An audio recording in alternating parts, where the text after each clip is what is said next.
because we got a few other cars that could move some things around, but at least for now,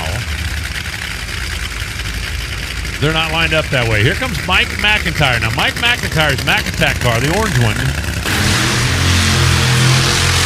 is the one that just got leapfrogged by John. If McIntire could leapfrog back, then he would line up the Auto Club and Peak cars again. Chad Green is sitting in the number 8 spot right now.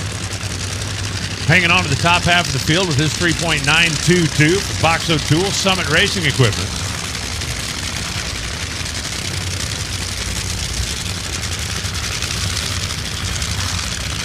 I think Dan Wilkerson, Chad Green, probably disappointed.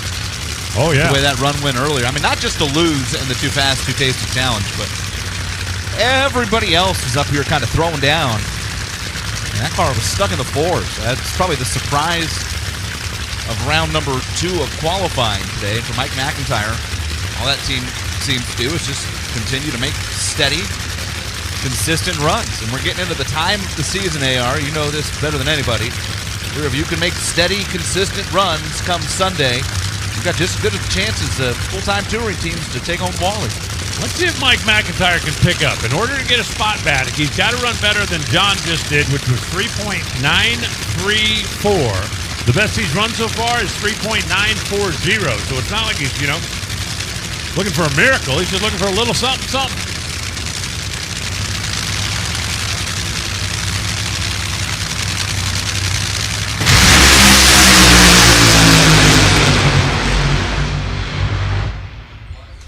.952 for Mike McIntire. Another good run, but not going to be an improvement. He'll stay in the number 11 spot for now. Chad Green goes 401, shutting off at only 261 miles an hour. Looking at the early numbers out there, I mean, you go down to the 330-foot mark, Chad Green, Mike McIntire were glued together. They were within a couple of thousandths of a second. At the 8th mile, Chad was actually a little bit quicker, but then he didn't make it all the way down to the stripe. You can see the speed down, only 261 miles per hour. Sure looked to me, and I don't know if we can get a replay up on the Sunoco Vision, NHRA.TV, but it looked to me like Chad's car was hunting towards the center line, and he might have used the better part of discretion there to lift off the throttle so he did not go doinking the blocks. There's another look. Let's see if anything looks out of the ordinary. Well, yeah, it's moving on pretty good. Yeah, I mean, a little bit of a move to the left, but didn't look too blatant from my seat. But then, his seat's better than my seat, so I'm not telling him how to drive his car. Maybe the Dave Richards situation scared him off.